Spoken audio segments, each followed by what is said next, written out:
1. maj, mednarodni praznik dela, dobiva čedalje večje razsežnosti kot običajno. Praznik, s katerim častimo pravice in prizadevanja delavk in delavcev po vsem svetu, je postal eden najpomembnejših praznikov po drugi svetovni vojni. Kot tak predstavlja simbol mednarodne solidarnosti in spomin na dogodke, ki so se zgodili pred 130 leti v Chicagu. Danes, ko se soočamo s pandemijo novega koronavirusa COVID-19, ta praznik povzema še globlji pomen. Število zaposlenih je v začetku letošnjega leta bilo izredno veliko, rekordno v naši državi. Vendar tudi število brezposelnih je bilo izredno nizko. Toda ta slika se je v marcu zaradi posledic koronavirusa spremenila in je bilo veliko podjetij primorano zmanjšati število zaposlenih.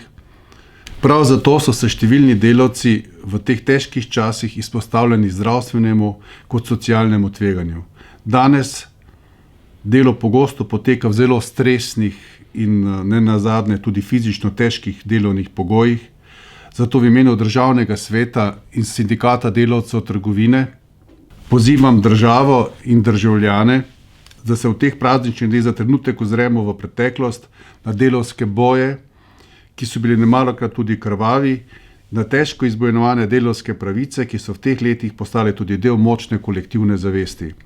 Solidarnosti in združenih delavskih moči, pa tudi prihodnost na čas, ko bomo morali spremljati težke in odgovorne odločitve pri iskanju ustreznega razmerja med potrebami gospodarstva in ohranjanja konkurenčnosti na eni strani in nenazadnje nikoli ne smemo pozabiti na varnost zaposlenih. Dovolite mi, da na tem mestu izpostavim zlasti delo v trgovinah, ki postaja čedalje težje, danes dodatno obremenjujoče, predvsem zaradi vpliva na zasebno življenje, na prosti čas zaposlenih v trgovini. Prav tako apeliram na širšo slovensko javnost, da podpre zaprtje trgovin ob nedeljah. Vsem delavkam in delavcem ob 1. maju iskrene čestitke in ostanimo zdravi, varujmo svoje zdravje.